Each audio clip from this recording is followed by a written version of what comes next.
that, I can turn it over to Patrick. Thanks, Anthony. Good afternoon, everybody. I hope you're all staying warm and safe and healthy. And we appreciate your time today, and as always. And today we really we're really excited and honored to have Diane Hunter with us today. And Diane Hunter is the Tribal Historic Preservation Officer for the Miami Tribe of Oklahoma. And as some of you may or may not know, Diane has been really instrumental in the development of our tribal MOU.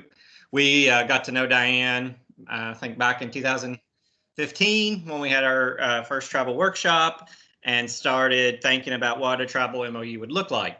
And so we have really, I think, got to know and strengthen our relationship with Diane and the Miami tribe, as well as other tribes. And so we're really excited to have Diane here today to talk to you, to talk to us.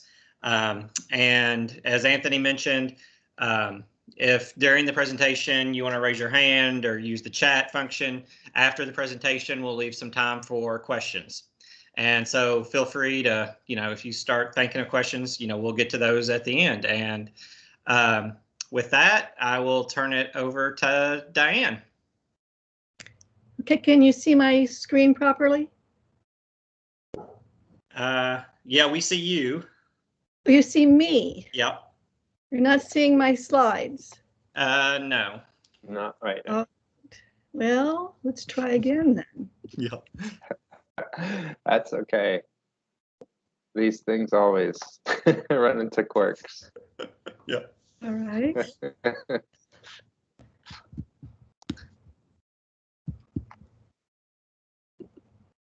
Now do you see it? No. No. Well. Is anything? Yeah, I wonder if anything's different on our end since we tested it. Let's see. Yeah, we just had it up a minute ago, everyone, and of course now. I'm opening the share tray. Yeah, we didn't. Oh, here we go. There we go. Yeah, it's working. Yeah. Now. Yep. Are we good? Perfect. Yep, perfect. Okay. All Thanks. right. Thank you. Thank you. Aya, te pewe neo la kakoke a wahanungi kakikwe. Cheta kokwa wenzwiane, milimita senia miamiquia. Seka kweta nehipalanzwa alapakasiane. I just introduced myself to you in Miami Atawenge, the Miami language. And I just said hello. It's good to see all of you here today. My name is Diane Hunter. I am a citizen of the Miami Tribe of Oklahoma, and I am a descendant of Sekakweta and Palanzwa, who are also known as the Godfroys. And I am honored to serve my nation as Tribal Historic Preservation Officer. What I'd like to do today is talk about our history, the history of the Miami people, and about the Miami Tribe of Oklahoma today.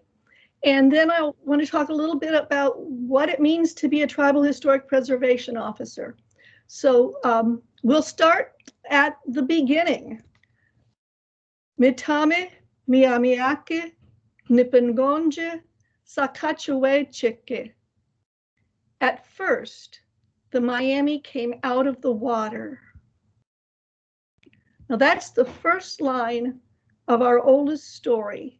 It's the story of our emergence as Miami people. We don't know where we came from or who we came from, but we came out of the water and we became Miami people. The place where we came out of the water, you can see on this map here, on what is today called the St. Joseph River. Not the St. Joseph River at Fort Wayne, but the St. Joseph River that goes through South Bend. And we came out of the water there and we established a village, which we called Sakiweonge. And today we call it the coming out place because it's the place where we came out of the water. And we were there for, we don't know how long. But after a period of time, we started moving away from Sakiweonge and establishing villages throughout what is today Indiana, Western Ohio, and Illinois. And you can see some of our best known villages. These were not by any means all of our villages, but they're the ones that we best know about today. And so since time immemorial, Miami people have lived in what is today Indiana. Now, our first contact with Europeans was by way of disease and trade goods. We like the trade goods. But during the mid-1600s, there were the Beaver Wars, and things were getting a little dangerous for us, we thought. And so at that point, we moved west into what is now Illinois and north into what is today Wisconsin, up in the Green Bay area. And it was during this time that we first saw Europeans face to face. The first occasion was up on Lake Huron. And then we also started seeing the French near Green Bay. And that was mostly traders and missionaries that we saw at that time. Well, after the 1701 Peace of Montreal, we felt safe to come back to our homes in what is now Indiana.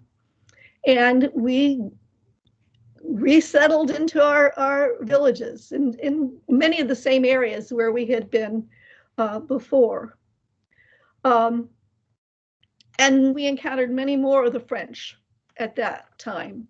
And we did a lot of trading with them. We saw them as our father, which means a father is someone who gives good gifts. And so the good gifts that we were expecting from the French were good trading deals. And they didn't always come through. We didn't always think they were the best father that they could be. And in the mid-1700s, some of us also started trading with the British.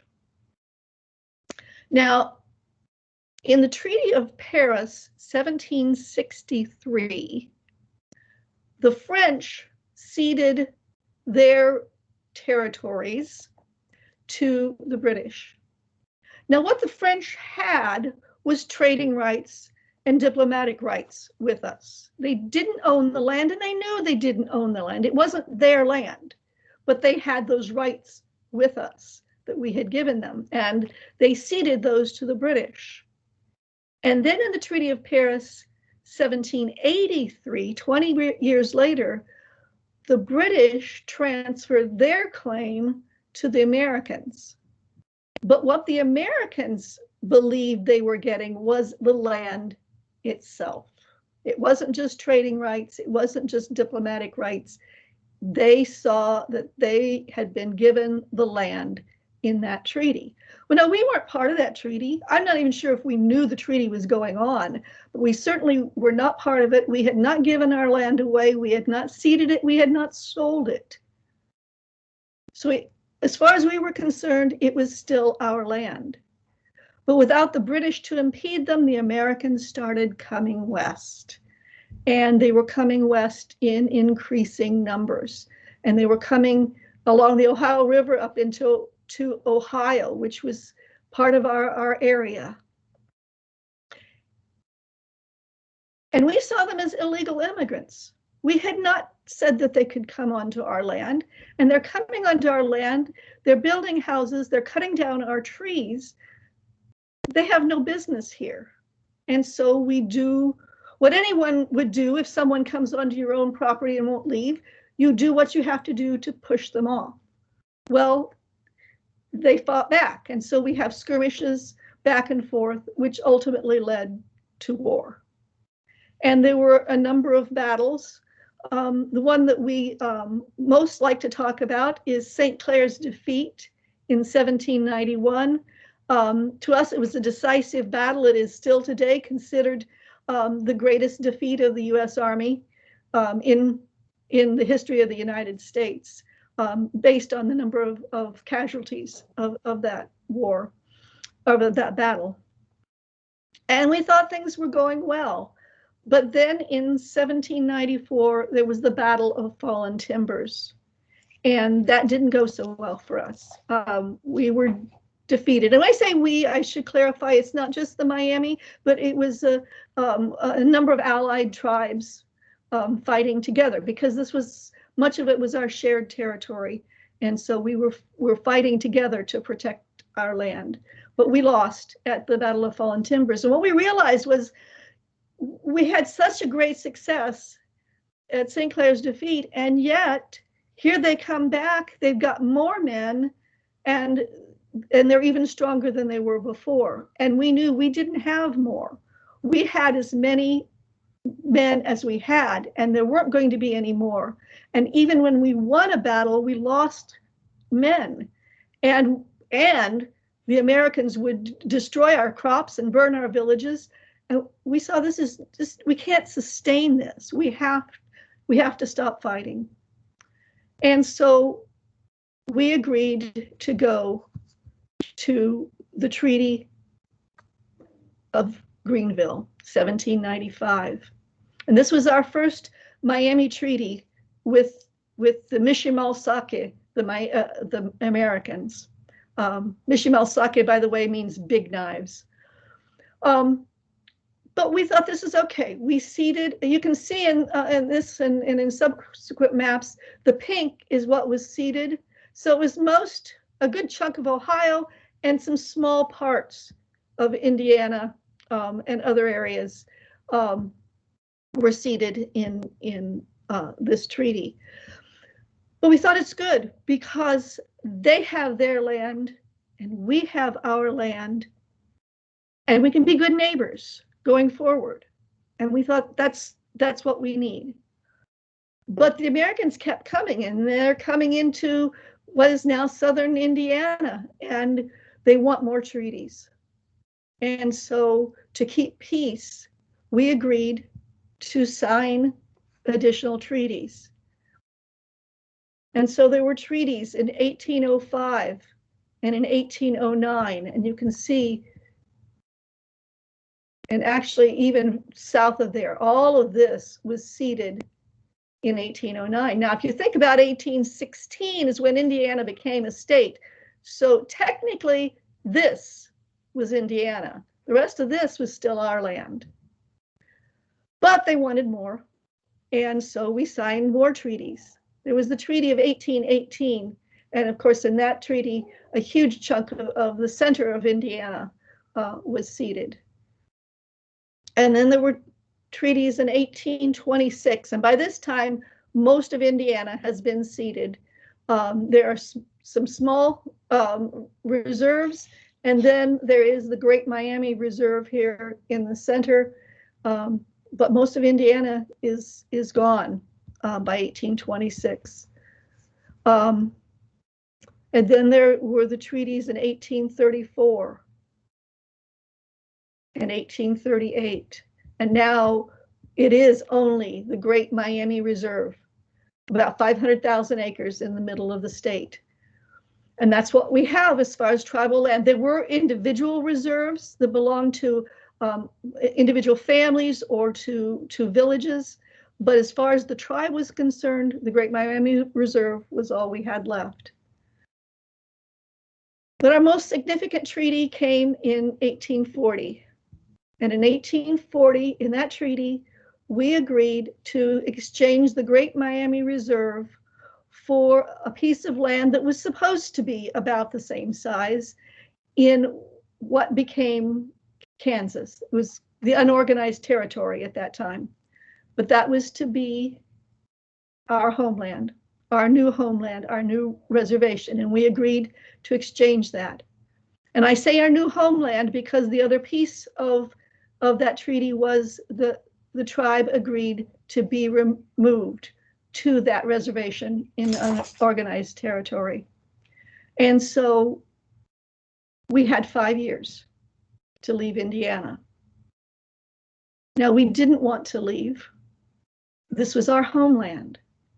This is where we had lived since time immemorial. This is where our grandparents lived. This is where our ancestors were buried. We didn't want to leave. And so we put it off. And, you know, we can't go this year because we need to harvest our crops. And we can't go now because we need to sell our land. And we tried everything we could to put it off and put it off. But then in October of 1846, the US Army came with the contractor who was hired for our removal, and they rounded us up from our villages and took us to Peru, Indiana. Now, there were a few villages, particularly north, the village of Wawayasita's band and Flatbelly's band. Those people left. Many of them fled as fast as they could, but not all of them. Some of them were rounded up and taken to Peru. Now, just the year before, the canal, the Wabash and Miami Erie Canal, had been completed. And so they decided that was the best way to remove us. And so on October 6th, 1846, they loaded us onto canal boats at Peru. And we took the boats from Peru through Fort Wayne into Ohio. That's where we connected to the Miami Erie Canal, which we took to Cincinnati. Now, when we arrived at Cincinnati, this is about what it looked like. This photo is from 1848, so less than 2 years after we arrived. So you can say that this is probably pretty much what we saw. There are reports of us marching down Main Street, and I believe this here is Main Street, so we came right down here to the steamboats, because our next leg of our journey was going to be on the steamboat Colorado. Now, neither of these boats is the Colorado, although I can imagine our boat probably looked a little more like that than this. Now, the newspaper, the Cincinnati newspaper, even at that time, had shipping news of what was removed from the canals and what was loaded onto the steamboats to go to St. Louis. And so this is what you would have seen in the newspaper that day. Daily receipts by the Miami Canal: 134 barrels of whiskey, 218 barrels of flour, and so on and so on. 2 Indian ponies, Miami Indians, 225 over and 78 under 8 years old, 49 perch stones, 4 pigs, 1 barrel of salt, and so on. And then under shipments to St. Louis by the Colorado, 30 tons of dry goods, 32 casks of government stores, 350 Indians with their baggage. Now, the steamboat Colorado had a passenger list. We were not on the passenger list. We were not passengers. We were cargo. So we take the steamboat Colorado down the Ohio River to the Mississippi and up to St. Louis. Now, 2 days before we arrived at St. Louis, an infant died. As far as we know, it was the first death that we had had. And I think about the mother of that child a lot. We know that she was from Wawayasita's band, and for some reason chose not to or was unable to flee with her relatives. But now she's on a steamboat holding her dead baby, waiting for an opportunity to bury him. And I can't imagine what that would have been like for a mother. When we got to St. Louis, just that day, earlier that day, there was a second death. It was an elder man named Ottawa.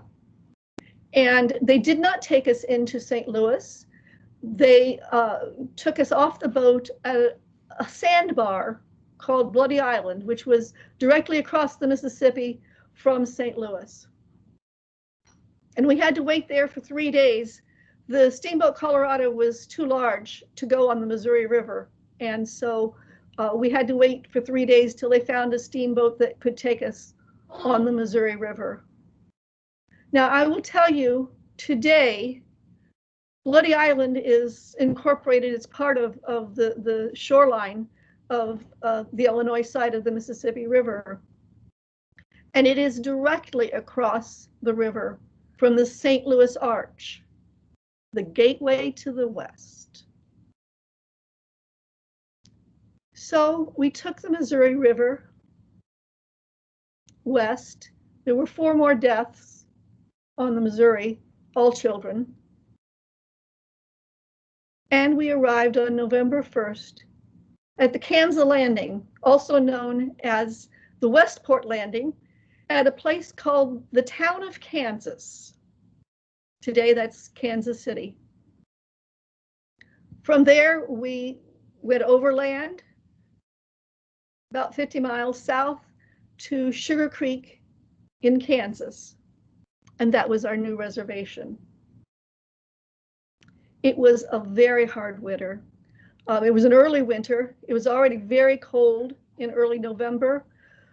Even though the government had been pressuring us to go for more than 5 years, we arrived and they had no living quarters for us.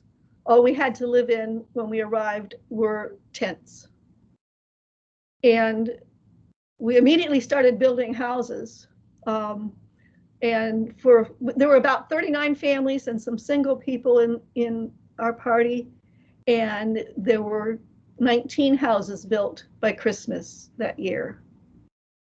But also by Christmas, there had been a total of 30 deaths since we left Peru, Indiana.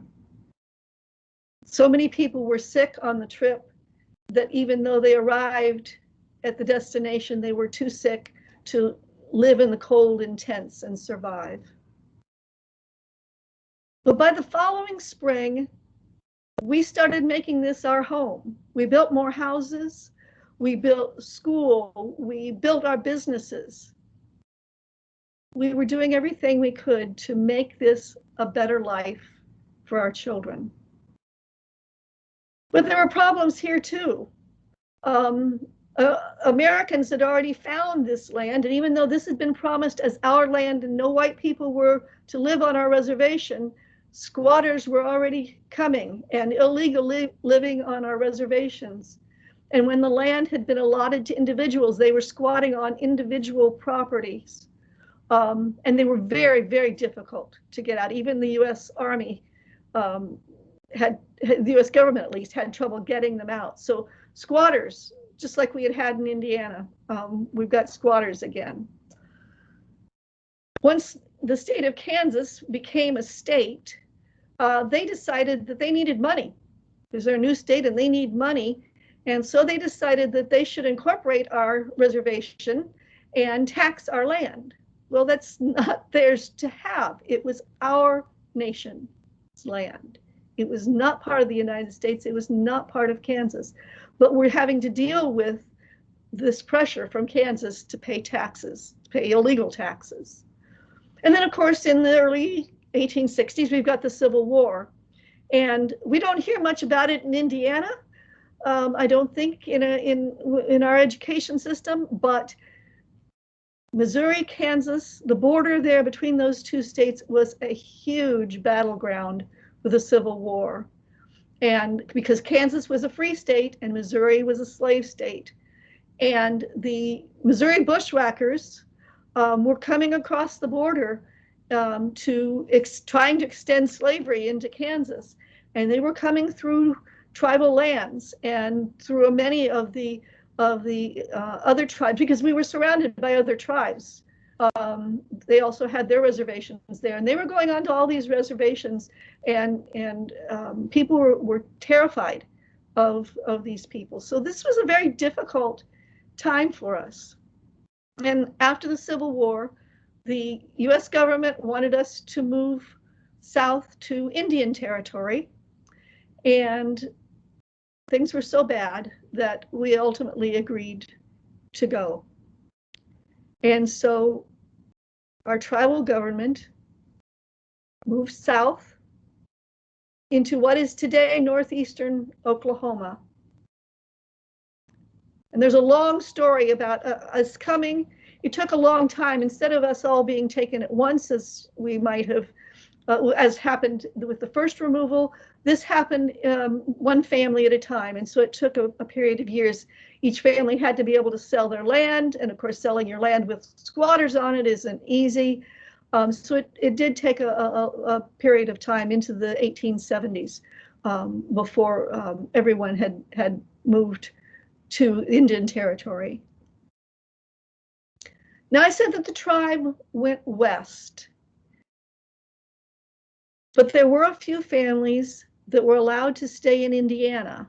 The treaties allowed a few families to stay, and there was legislation that allowed another family to stay.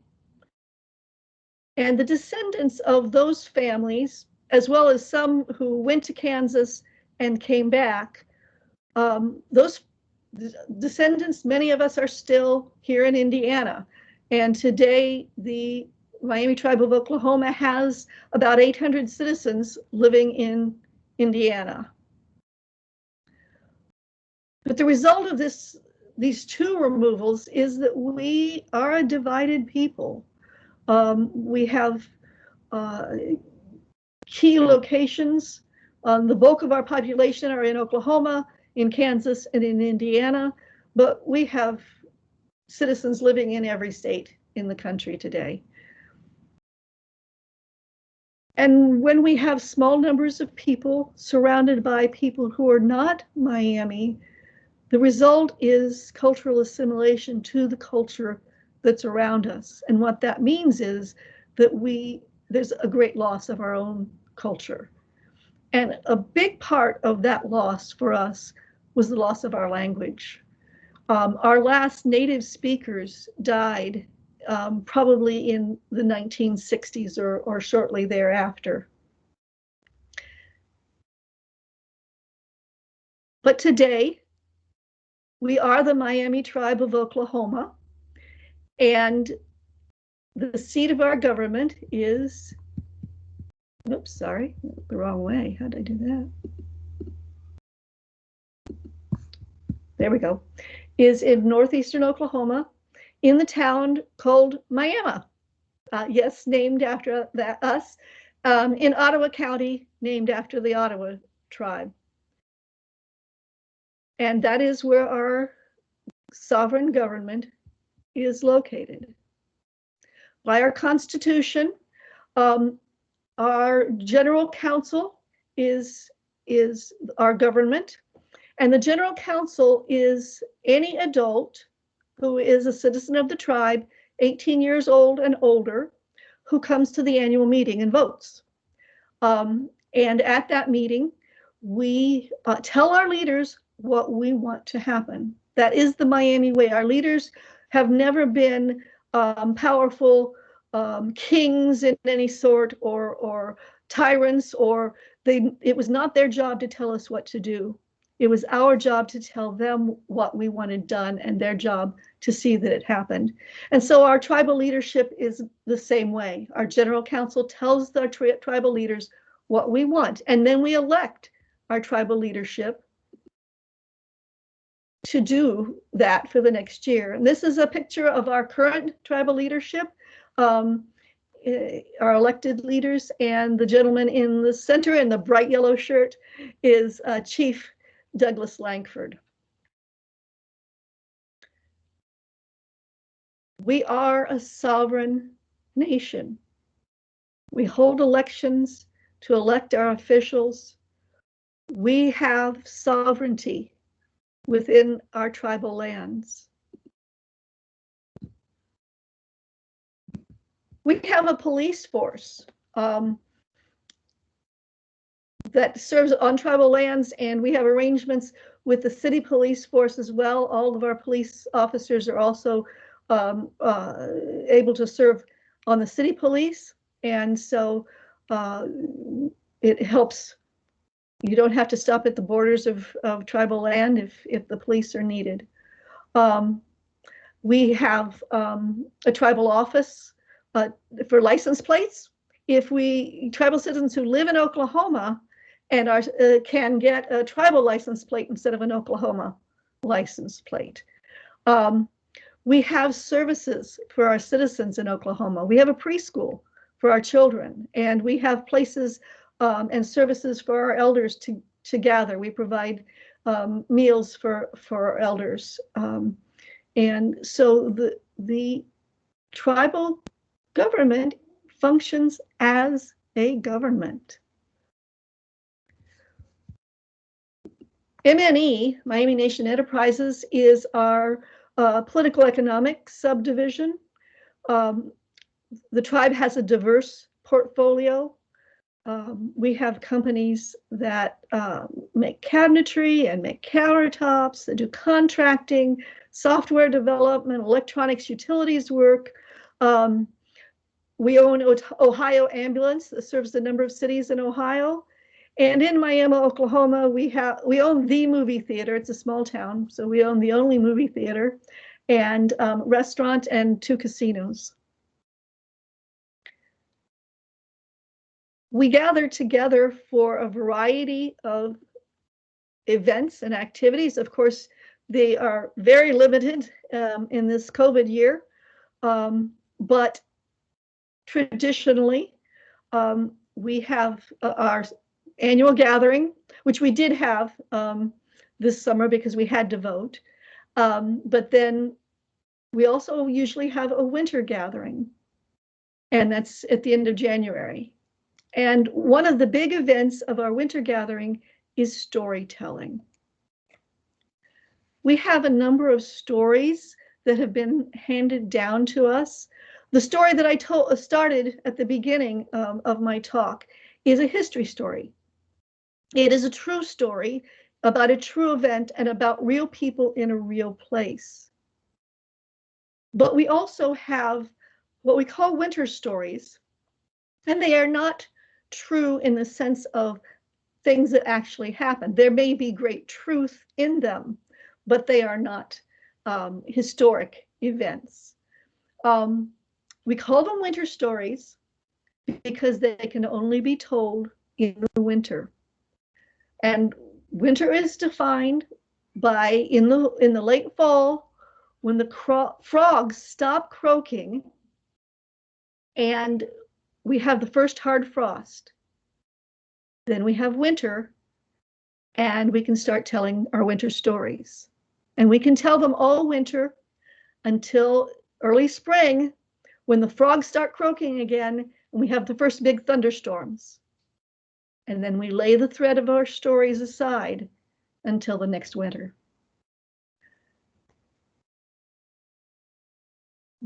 This was a thread that had been put down for a while, and we have taken it back up again, our storytelling. And so today, many of our storytellers are young people rather than our elders. So we are learning to tell these stories again. Now, I said that our language was lost to us, but really it went to sleep when those last speakers died. It wasn't gone, it just was asleep. And in the 1990s, we started revitalizing our language. And we are beginning to learn the language again and to teach it to our people. We have a variety of methods that we use for teaching. We have summer camps for our young people where they come together to learn the language, to learn about our history, about our culture, about our environment. They sing songs to learn some of the language, and they learn how they are connected to each other. Some of the young people would never see each other if they weren't able to come to the camps. And so this is a very important way of helping our young people not only learn the language, but learn how to be Miami among other Miami people. We have an online dictionary and it has sound so that we can hear what the word is supposed to sound like. And we have a language learning app. And so a lot of people can at home learn the language through the app and through the dictionary. We play games. These are two games that Miami people have been playing since time immemorial, since we were playing these games when the French first appeared to us. And they noted that we were playing these games. So, and other tribes play similar games. Sainzawinga is a kind of dice game, and the Makasina is it's a hide the pebble game, and one person hides it and the other person has to find it. These were gambling games, but gambling was quite different than it is today. Everybody brought something to bet. Maybe you had an extra pair of moccasins, and so you would bring those to bet. Or you had an extra bow, and you would bet that. Whatever you had extra of, you would bring it. Now, your wife owned the house, so you couldn't lose your house in gambling. But you brought something that you could afford to lose. And then whoever won everything, won all the prizes that everyone had brought. But the biggest prize of winning the game was that you got to give the prizes out to the players. You got to be a gift giver, and gift giving is very important for Miami people. And so the winner gave out all of the prizes to everyone. And you wouldn't go home with the same thing you brought, but you would get something to take home. But the gambling, you know, it adds to the excitement of the game. Another game that we love to play is lacrosse. It is an ancient game also. We were playing it when first records were made, as well as many tribes were playing lacrosse. Today we have started playing with traditional style sticks. You can see, if you know anything about lacrosse, this is not what a modern lacrosse stick looks like. In fact, some of our players in this image are playing with modern sticks, and our chief here is playing with the traditional stick as he tries to catch that ball as it flies through the air. Lacrosse is played in the summer. We begin to play lacrosse in the spring when the frogs start croaking and after the first thunderstorm. And then in the fall when the frogs stop croaking and we have the first hard frost, we lay down our lacrosse sticks and pick up that thread of storytelling.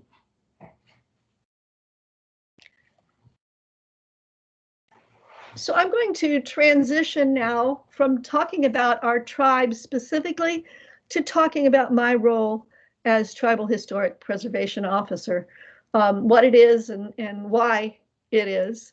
I'm sure that most of you are very familiar with the National Historic Preservation Act, and that interstate highways were in fact a big part of the impetus for why the National Historic Preservation Act was important, to start preserving those places that were being destroyed through not only highway projects, but dam projects and many other kinds of projects. And so in 1992, the role of THPO for tribes was added in an amendment to the National Historic Preservation Act. And today, many tribes have a tribal historic preservation officer, and we have the right to consult on behalf of our tribes in Section 106 projects. If it is on tribal land, the Tribal Historic Preservation Officer takes the role that the SHPO would take otherwise. If it's not on tribal land, if it's in our historic ancestral lands, we still have the right to consult on those projects. So why is it important to consult with tribes on these projects? For one thing, we may know about sites that no one else knows about, or we may have additional information about the sites that is not known by others or is not brought out in other contexts on a project. But these are the places where we lived, and they are places of cultural and historic importance to us. These consultations are also an opportunity for us to educate others about our tribe and about our history and about the places that are important to us. Our job as THPO is never to stop projects. Our job is to protect resources. If a project can be reworked to avoid a site, we want to work with you to make that possible. If it can't be, then we want to work with you about how do we mitigate, what do we do about this? How can we minimize the damage to the site, or what can we do to make up for this loss? But the reality is that most projects have no impact, and that's a good thing. So when do you consult with the tribes? When do you consult with the SHPO? I think most of you who are listening today know when you need to consult with the SHPO in the state. And at those same times, you need to consult with the tribes. So basically any undertaking that is Section 106, and we are particularly interested in projects that have ground disturbance. Occasionally we are interested in the view shed. It just depends on what the project is and where it is. But there may be times when a project, the view shed is going to be damaging to the appearance or the feel at a particular site. We want to consult early and often.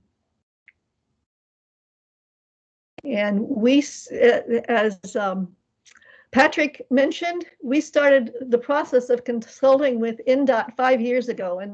And this is a picture of that from that consultation meeting. And you may recognize some of the people who were at that consultation meeting. And from that, we developed the MOU that we now have with INDOT to help us know the best way to deal with Section 106 projects that is beneficial both to INDOT and the state of Indiana and to the tribes that signed the MOU. It deals with any discoveries, whether they are through a survey or whether they are unanticipated, what needs to happen. And so it guides our consultation in this way. Now, these consultations only involve federally recognized tribes, and that is because of our sovereignty. Federally recognized tribes are sovereign nations. And that goes back to the Marshall Trilogy. It was a series of Supreme Court decisions, and they defined tribes as dependent domestic nations with inherent sovereignty. And they defined the sovereignty as the full right and power of a governing body over itself without any interference from outside sources or bodies. So we are sovereign nations, and federal recognition recognizes us as sovereign nations and gives us the right to government consultation. Now, as you know, any organization can consult on a project in which they have interest, but only federally recognized tribes can consult as tribes. some of you may work not only with INDOT, but with in other neighboring states. And we've found that working with the Department of Transportation varies from state to state. As I mentioned, we have the MOU within Indiana. In other states, it's more of an informal agreement. But I will say that the MOU is greatly valuable. It makes things very clear, and it makes it much easier and less time consuming to do our consultations. And so we're very happy to be able to work with INDOT in that way. So why is consultation important to the tribes? Each of us has our own history. Even though in all your textbooks it says the Indians, or maybe today the young people it says the Native Americans, we are not the Indians or the Native Americans. We are Miami, we are Shawnee, we are Delaware, and we are unique. Each tribe has its own history, its own culture that's different from the others. It's important for us to participate in historic preservation because this is where our ancestors have been. We're here to protect their places and their objects. It's a way of showing honor for our ancestors, and also for respect for our tribal beliefs and practices, the places where we were and the places where our ancestors are. Am I still on? Yep. Yeah. Okay. You're on. Okay. I something disappeared and I wasn't sure. Okay. Removal is really an important piece of this as well. When we were removed from Indiana, that means that we are far from the places where our ancestors were. Most of our tribe does not live in Indiana, but these homelands are important. We've been in Indiana as a people far longer than we've been any other place. And our ancestors have become the dust of this land. So as Tribal Historic Preservation Officer, I want to be able to work together to find the best solutions, because my work is really about our identity as a people, about our way of life, our unique perspective. It's tied to our land, not just to the land, but to our language, to our stories, to our history. And for us, it's about leaving something behind for the next generation. Mishinewe, thank you very much. And I will turn this over to Patrick. Yes, sure. Thank you. Thank you very much. That was so great. And I think everybody learned a lot. And to have your perspective was really powerful and really brings home why we consult. And I think that sometimes gets lost in and we were talking before we started today, how many projects we have, and but there is a meaning and purpose behind it. And I think that's why, a lot of us do our jobs, and why we came into this field is that we care about people and stories. And so that it was really powerful and really enlightening. And so I think if you're okay, we'll start some questions. All right. And we did get a question in the text. The first one is there any tribal land in Indiana?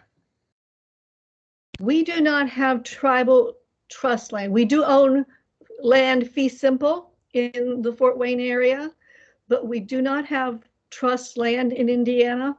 All our trust land is in Oklahoma. But I will just say, the Pokagon Potawatomi do have tribal trust land in the South Bend area as of just a few years ago, but we do not have Miami trust land here.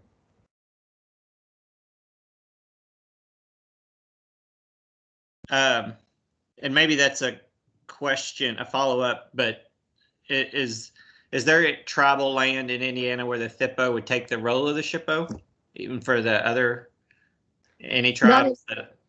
Not in, well, that piece of land for the Pokagon Potawatomi, if there's any project on that land, yes, their THPO will take the place of the SHPO. Okay. So how did you become the THPO for the Miami? How did that evolve, or how did you what was your transition to that? Well, it's I had been a librarian in universities for 30 plus years, and my son was working part-time for the Miami tribe, and he said, "Mom, the tribe has a position that I think you should apply for." And so I did. At that point, it was the assistant THPO, and then when a few months later, actually, as it turned out, later that year, when the THPO resigned, then I was moved up into this position. So I came with basic skills from years as a librarian, but I've been learning a lot on the job over the last 5 years. Yeah, well, we're glad that you're in that role for sure.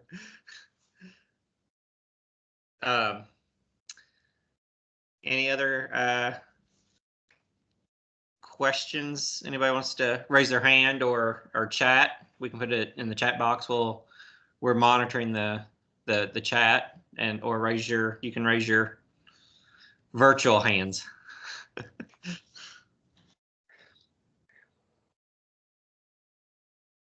While we're waiting, I'll ask a question, Diane. You know, we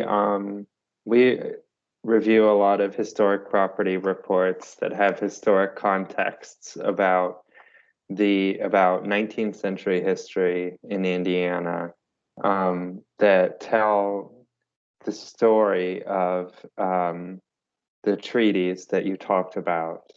And sometimes I think that some of the sources that consultants and all of us rely on are primarily written by European Americans, and are sometimes tell a story that reflects that Eurocentrism and a certain kind of lens on telling that story, which I thought the way that you laid out the removal today really brought home how flawed that can be sometimes. And excuse me just a minute, I gotta let the dog out. No problem. He's gonna keep barking. Yeah. So I think that, well, I'll wait for Diane to let out the dog, but Okay. Okay. Yeah. So I was just wondering, how can we better educate ourselves? Do you have any suggestions for telling that story in a way that better reflects what actually happened? I will say it's not easy because, as you say, the history books of our tribe have been not Miami people writing them, and I would say there's a book that's now 50 years old by Bert Anson, and it's probably, for facts, it's probably the best book out there, overview of history, but his interpretation is lacking. I'm sure he did the best he could with what he had 50 years ago, but there's much more to know now. But right now we don't have we don't have any book by a Miami person about our history overall. However, there are places to look. For 50 years, the Miami tribe has had a relationship with Miami University in Ohio. And for the last 20 some years, we have had the Miami Center there. And it is a connection for the tribe with the university. And it's where they do our research. They do our language research. They do our history research. And they do our teaching of our young people as well.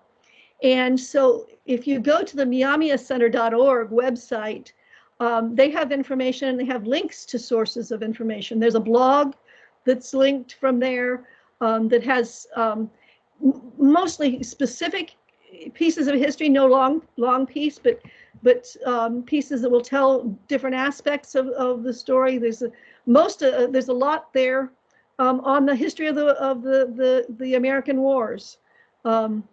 We call them the American Wars during that period before the Treaty of Greenville. So that's a good place to look. There's information on the tribe's website, miamination.com. And if you have questions, you can contact me because I have sources of information that's not necessarily put together in anything that somebody can read, but I can help provide information or provide links to sources. I'm hopeful that eventually we will have better published sources out there for people, because I will say that much of what I see, I'm sorry for those of you who are archaeologists, but much of what I see about Miami people in archaeological reports are at best questionable, and often not at all true based on our knowledge as Miami people. Thank you so much for that response. And I see that Patrick has posted a link to the Miami Center at Miami University, which is a great, just like Dan said, it's a great source. And I see now that we're getting some more questions in the chat. So David Moffat asks, what can we do to improve the consultation process? I will say INDOT is doing an excellent job. The fact that you have the InScope database, and that's something that came out of that meeting 5 years ago to make that available to us, so that all the documentation relating to a project are there and available to us. Sean Miller is our tribal liaison, and he keeps me informed on projects, and if there's something beyond the norm, alerts me, and I always appreciate being alerted if it's not a routine project where there's not anticipated to be any archaeological sites affected. That's great, but if there are, I love to get that heads up. You do a good job of one of the things that is a pet peeve of mine with many agencies,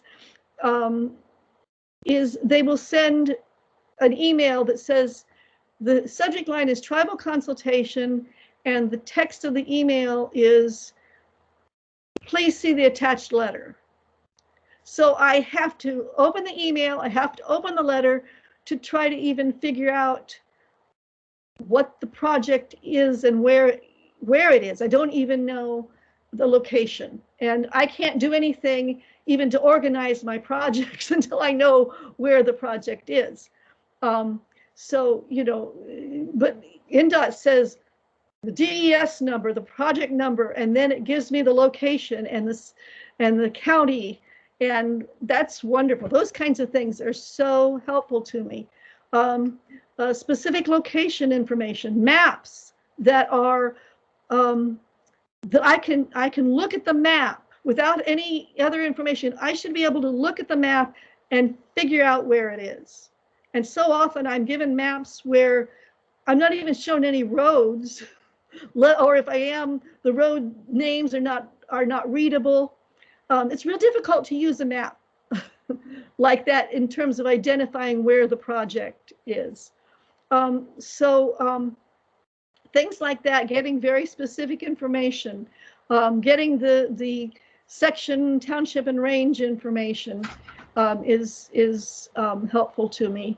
And a description of what kind of ground disturbance is involved. Now, with INDOT, almost everything, I can't think of an INDOT project that has not involved ground disturbance, but many Section 106 projects do not involve ground disturbance. And that's really important for me to know, because if there is no ground disturbance, I can dispense with that project really fast and don't have to spend as much time on it. So the other thing I would say to everyone is to be patient.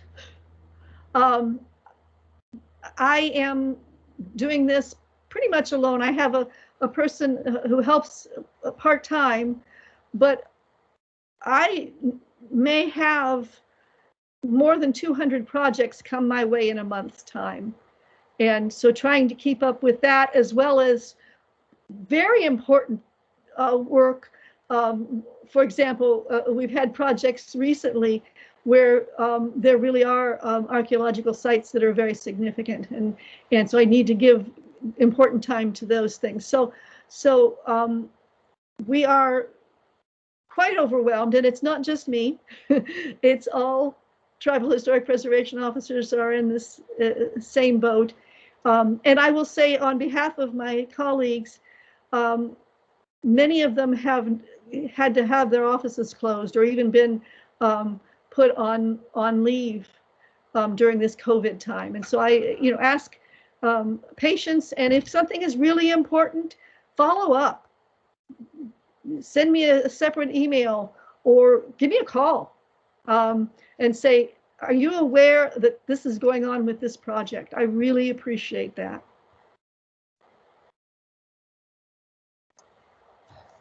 Yeah, thank you very much.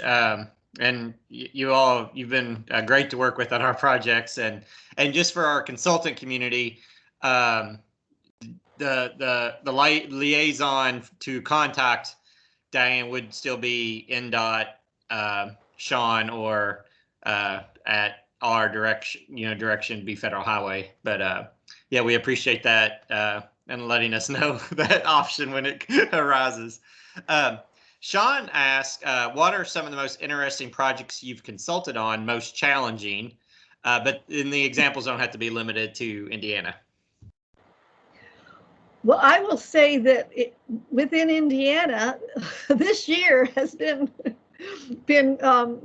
quite a project. But in general, the most interesting and the most disturbing are those projects where our ancestors are discovered, and particularly where there's no way to readjust the project so that our ancestors can remain where they are, where the ancestors have to be removed and reburied elsewhere. And they are interesting, but they are also very disturbing because of what they are.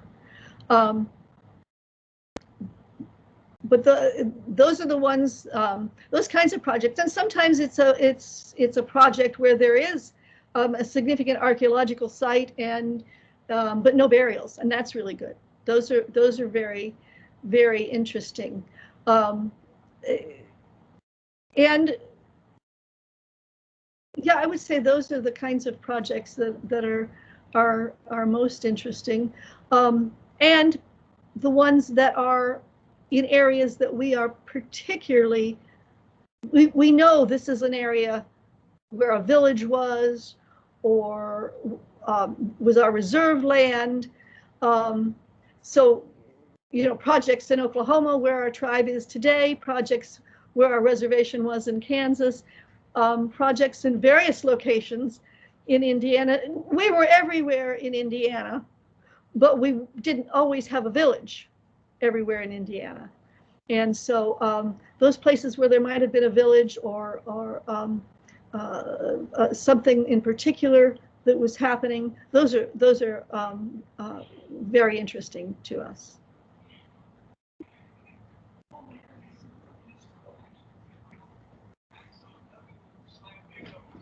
Great, thank you.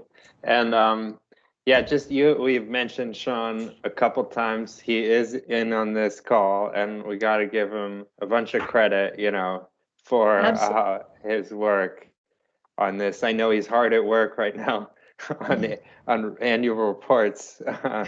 So he may be able to jump in if you know, any specific questions come up, but you know, this has been one of the most important things he's worked on, obviously.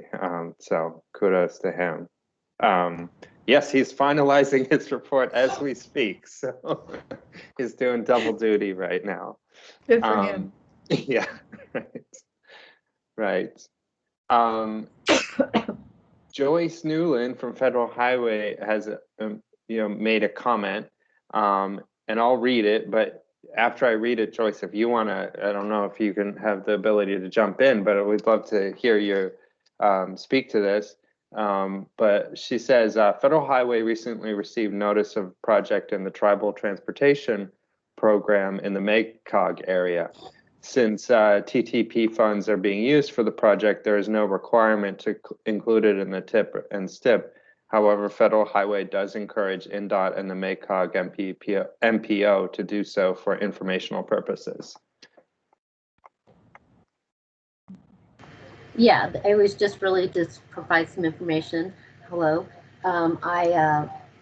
We have, as the speaker mentioned, we do have the Potawatomi tribe up north, and they do have a casino up there. They are putting in a road extension, and it was just interesting that, you know, we've received, you know, the tribe is using tribal transportation dollars, and so they were coordinating agency to agency, and it's just providing that information, just sharing. So that's it. Thanks, Joyce. Yeah, we would be doing the same thing in Oklahoma. Correct.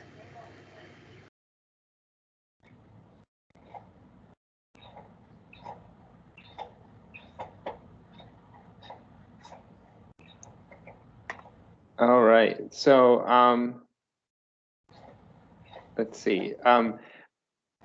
We have, there's a question from Gary Quigg, and I think he's referencing, you know, he asked about the Miami Nation of Indiana, which I think is, you know, one of the issues we've been talking about is their federally recognized sovereign, the importance of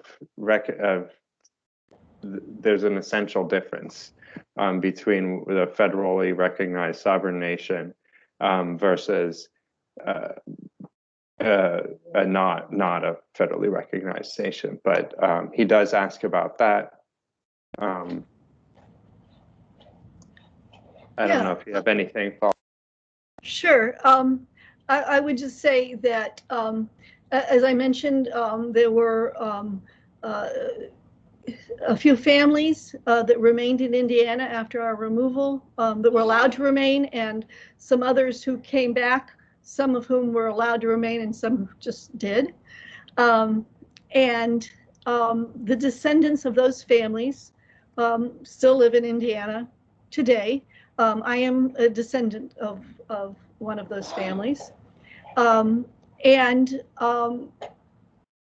During the 19th century, there was a lot of back and forth between Indiana and Kansas, Indiana and Oklahoma, back and forth, back and forth. but at some point, the back and forth, the connections between Indiana and the tribe in the West severed politically, so that those who were Indiana Miamis were not part of the federally recognized tribe. And that continued into the 20th century, though there were a lot of issues on which we, as individual Miamis in Indiana, worked with the tribe.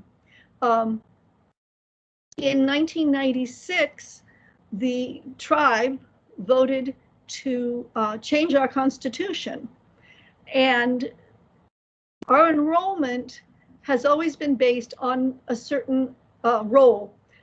Various roles were taken of Miami people over the years, and there was one role that was used to determine if you could be a citizen of the tribe.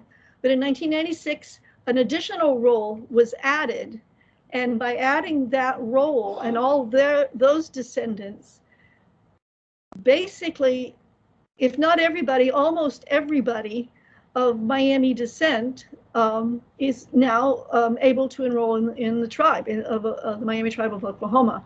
So all of us who are in Indiana have the opportunity to be citizens of the federally recognized Miami tribe of Oklahoma today. Thank you. Do we have any other questions that anybody wants to put in the chat or raise your hand? Your virtual hand, anyway. Well, we'll give it maybe a minute just to see if anybody has any other further thoughts. But again, we I think one thing that maybe some of our consultants who have started working for Indiana or in the last few years might not understand is that prior to that first workshop in 2015 in the MOU, we did not have a robust and consistent consultation within Miami or other tribes. And so when we had the workshop and developed the MOU, we really have codified how we consult. And so Diane was a big part of making that happen. And so we do appreciate all the work you've done to get us to today. And I know we'll just keep growing in that relationship. And but what we appreciate it a lot. I appreciate that it's happened, because it certainly has made a huge difference in our ability to consult in Indiana. Yep. One practical piece of guidance, advice that I was thinking about when you were speaking, Diane, is our requirement in CRO to send out that early coordination letter before you go out and do the archaeology investigations, because the tribal historic preservation officers may have information that traditional archaeological sources, traditional archaeologists do not have. And that should not be discovered after the whole report has been done. That really should be, that needs to be part of the earliest parts of the process. And I think that, when we send out that requirement, we're not trying to be a pain in anybody's butts. We're trying to make the process as well informed as possible. So I just want to reiterate that important part of the process. It is important. Early and often is the path for good consultation. Yep, that's the key. That's the key. Well, we did put in the chat a couple of links here for folks to visit, and also, if there's any follow-up questions after this, if you want to relate to us, we can relate to Diane, or and feel free. We also can continue this conversation in a different formats. We'd like to keep the door open if that's all right with you also, Diane. And again, thank you very much for your time today. It was just an amazing presentation and opportunity to hear you talk, and again, thank you for all your work and your time and your cooperation on projects. And you've been just wonderful to work with in so many different ways. And so we thank you very much again for your time. Very happy to do it. Thank you for inviting me. Yes, no, we love it. It's our honor. Yes, and so thank you, and thank you everybody for participating today. And we'll be in touch again. Thank you. Yeah, thanks everyone. Send us emails, comments, feedback about future topics or anything else you'd like to talk about on these brown bags, and we'll try to see you next month. Thank you. Bye. Thanks, you guys. Thanks. Great job. Bye. Thanks. Bye, Dan. Thanks. Bye, everybody. Bye all. Thank you.